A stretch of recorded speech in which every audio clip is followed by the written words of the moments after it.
All right, this is part 2 of the discussion about Texas political culture. So I want to say a few things about the people. We've talked a lot about the land, but what about the people of the state of Texas? This graph simply shows you the changing face of Texas and how it changed from the 1850s until more recently in 2009. So you can see obviously the population increased drastically. We now have close to 25 million people in the state. But you can also see in terms of these different ethnic groups where at the very beginning we had a large number of Anglos and African Americans, but of course in this time period we're talking about slavery. There wasn't any information about Hispanics, but of course there were Hispanics living in the state of Texas.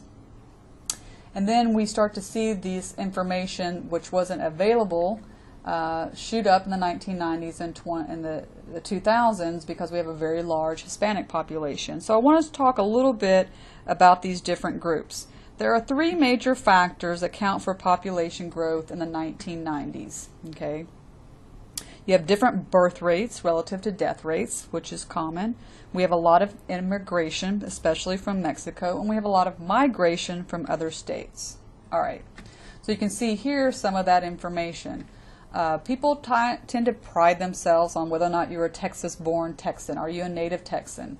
And so anybody who's a Texas-born or a native-born Texan are those people who are born and living in the state at each census. Okay, so the proportion of the Texas-born residents rose to a peak of about 79% in 1940, but has fallen off since then because of migration. Okay, and so of course, if we think about the census years. Okay, in 1891, James Hogg becomes the first governor who's actually native-born Texan. Okay, so native-born simply means are you born in the United States but not born in the state of Texas, and then we have foreign-born.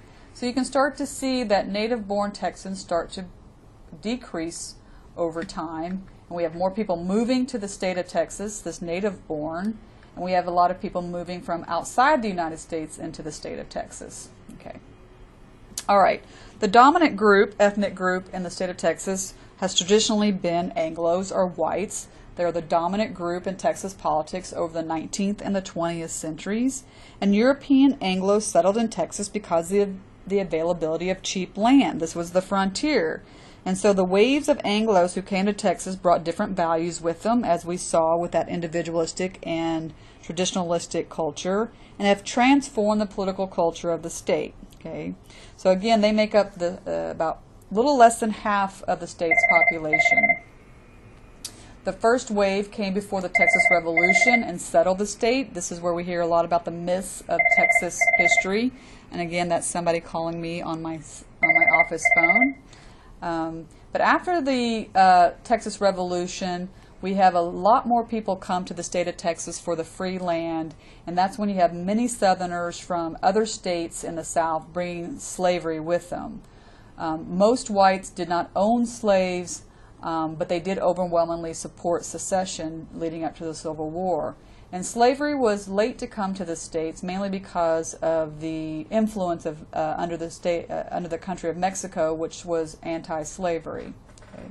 But you can see in terms of the Anglo population of the state, this is considered the valley, and so you have a smaller population of whites in this particular area. In fact, it's not very populated at all in general. Okay. And then as you move into the major metropolitan areas and in the East Texas area, here we are down in this region, you see that that there are a lot more Anglos in this particular area. And now I have a similar map for the different groups as well. Okay. Then we think about Hispanics. Most Hispanics in the state of Texas are of Mexican descent. Hispanic is a word that's used in the states to describe all individuals who are either from Mexican descent, Cuban, Puerto Rican, Latin America, South America. So Hispanic is a very large group of individuals. So Hispanics in Texas are mainly of Mexican descent. Okay. Many have agricultural jobs that are sought agricultural jobs, which were off limits due to racial segregation until the 1960s. And the Hispanic population has fluctuated over the years, but the most recent estimate suggests that the Hispanic population stands at about 8.25 million in the state of Texas. And they came originally as laborers in the ranch economy. However, after World War II, changes in discriminatory labor laws allowed Hispanics to take jobs in the growing Texas urban areas. And so many Hispanics moved to the cities to take advantage of jobs that were available in the urban areas. Okay. So if we look at where the demography is of Hispanics, again, we see a greater number in the valley. Again, this is the border of Mexico. And then in major metropolitan areas, here and in here, a smaller group lives concentrated in the cities and the panhandle as well. Okay. Hispanics have been very active in the political realm, and particularly the urban areas. There's the La Raza Unida Party that dealt with a lot of discriminatory practices and won cases in the state courts and the federal courts. And so by the 1980s, Hispanic population has played a major role in state politics. Okay, so they hold offices throughout the state. And so after the Jim Crow laws were abolished, and Jim Crow laws simply are discriminatory laws passed by most southern states to try and keep minorities out of politics. By 2006, over 2,000 Hispanics were elected to offices in the state of Texas, with their 6 members of Congress, 7 state senators, and 31 in the House of Representatives here in the state of Texas. Okay.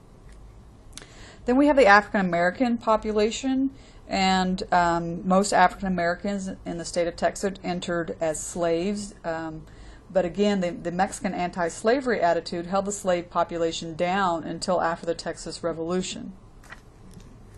So by the end of the Civil War, over 182,000 slaves lived in Texas. That was 1/3 of the state's population at the time.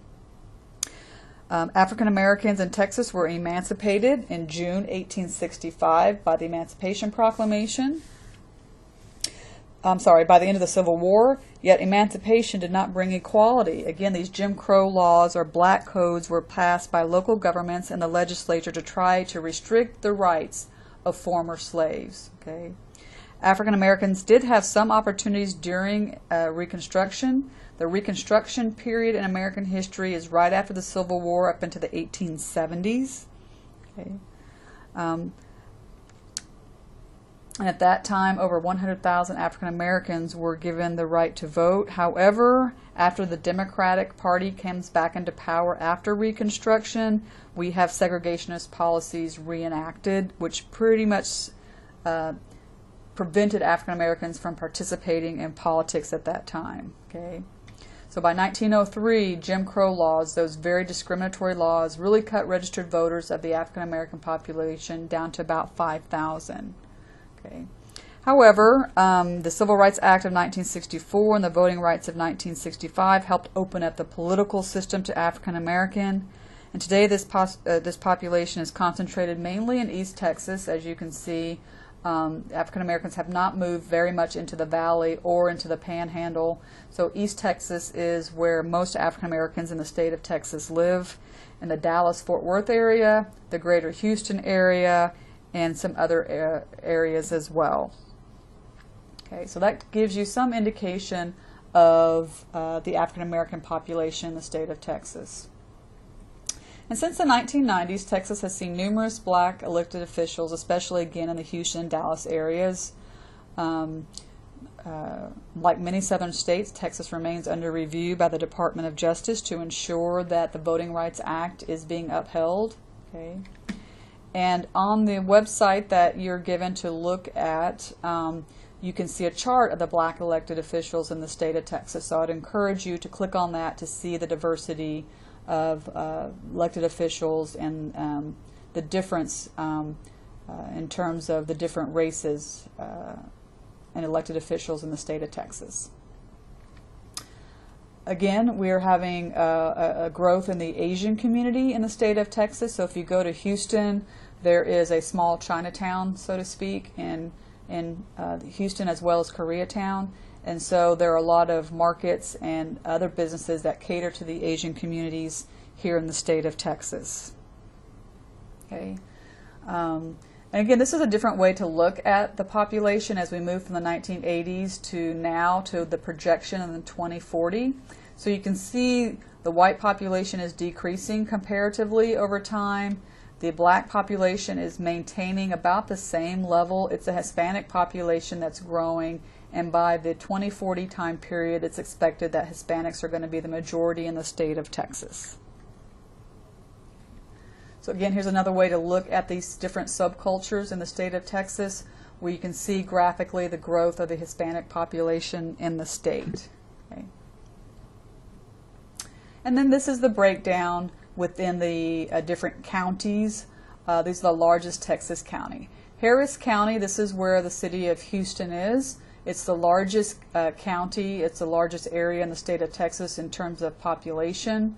And this is the breakdown. You can start to see that already in the city and the county of Harris, that Hispanics are the majority population. And in Dallas County, there's 2 million people living in Dallas. Again, you start to see an increase in the Hispanic community. And again, you can see this is also the area, Harris, Dallas, Tarrant County is where the city of Fort Worth is, that you see the largest percent of blacks in the state of Texas. Okay. Bexar County is down toward the valley, so you can start to see a great number of Hispanics, as well as El Paso, which is in West Texas on the border of Mexico, 78%. Travis County, this is where the capital is in Austin, and again, it's pretty much dominated by the Anglo or white population. So that's just a survey of the different population groups in the state of Texas. And that's where we'll end our discussion of political culture. Of course, it'll come up again when we start talking about the different aspects of Texas politics. But next week, we will turn our attention to the Texas Constitution.